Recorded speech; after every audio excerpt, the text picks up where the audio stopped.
मोदी जहरीले सांप जैसे हैं। आप सोचेंगे कि जहर है या नहीं, लेकिन आपने चख लिया तो फिर आप मर जाएंगे। यह आपत्तिजनक बयान कांग्रेस अध्यक्ष मल्लिकार्जुन खड़गे ने एक चुनावी रैली के दौरान दिया है।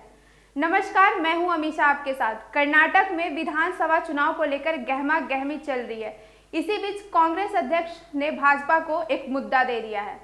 कर्नाटक में 10 मई को विधानसभा चुनाव के लिए वोटिंग होनी है। उससे पहले कांग्रेस अध्यक्ष खड़गे का यह बयान कांग्रेस के लिए मुसीबत खड़ी कर सकती है। इस बयान पर भाजपा के नेता ने भी अपनी प्रतिक्रिया दे रहे हैं।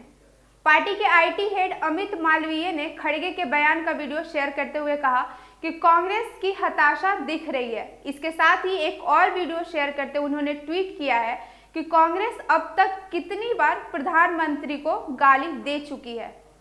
इसके साथ ही उन्होंने दूसरे ट्वीट में लिखा कि अब कांग्रेस अध्यक्ष खड़गे का कहना है कि पीएम मोदी जहरीले सांप है। सोनिया गांधी की मौत के सौदागर वाले टिप्पणी से जो बात शुरू हुई है वह जारी है। कांग्रेस लगातार नीचे गिर रही है। कांग्रेस की हताशा यह बता रही है कि वह कर्नाटक में अपनी जमीन खो रही है।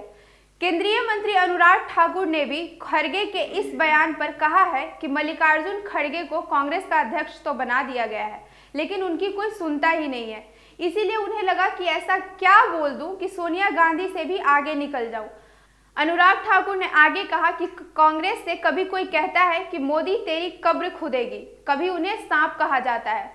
पीएम मोदी के खिलाफ इस तरह की भाषा कांग्रेस के लिए ही कब्र खोदने वाले हैं। अनुराग ठाकुर ने कहा कि आपके नेता तो विदेशी ताकतों के साथ भारत के खिलाफ षड्यंत्र रचते हैं और उनसे मदद मांगते हैं, फिर भारत में देश के सबसे लोकप्रिय नेता के खिलाफ आपत्तिजनक भाषण देते हैं।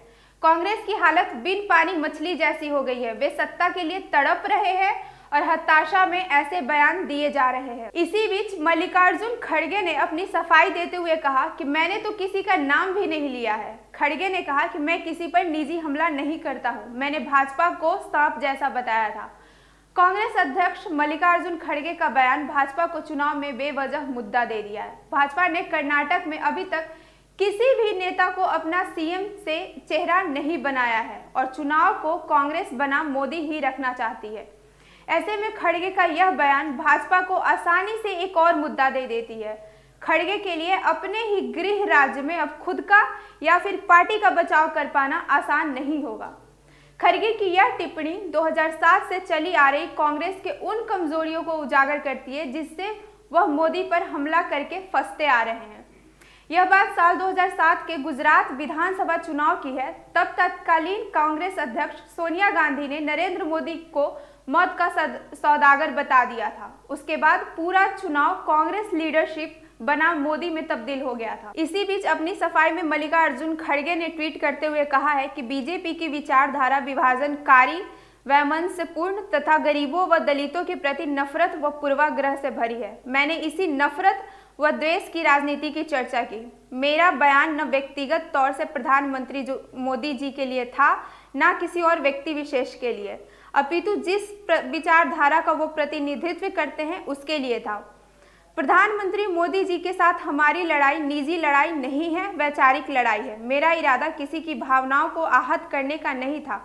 अगर जाने अनजाने में किसी की भावना आहत हुई है तो ये मेरी मंशा कदापि नहीं थी और न ही यह मेरे लंबे राजनीतिक जीवन का आचरण है।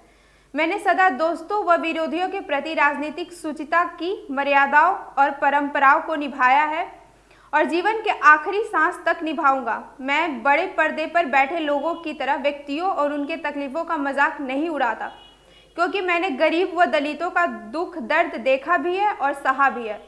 5 दशकों से भाजपा और आरएसएस की विभाजनकारी विचारधारा से, उनके नेताओं से मेरा विरोध हमेशा से रहा है। मेरी राजनीतिक लड़ाई उनकी राजनीति के खिलाफ थी, है और हमेशा रहेगी। इसी बीच मल्लिकार्जुन खड़गे के बेटे प्रियांक ने पिता के बयान का समर्थन किया है। उन्होंने कहा कि महिलाओं का अपमान करने वाले और युवाओं को रोजगार छीनने वाले को क्या कहेंगे, वह हमेशा से ही जहर उगलते हैं। आज के लिए बस इतना ही।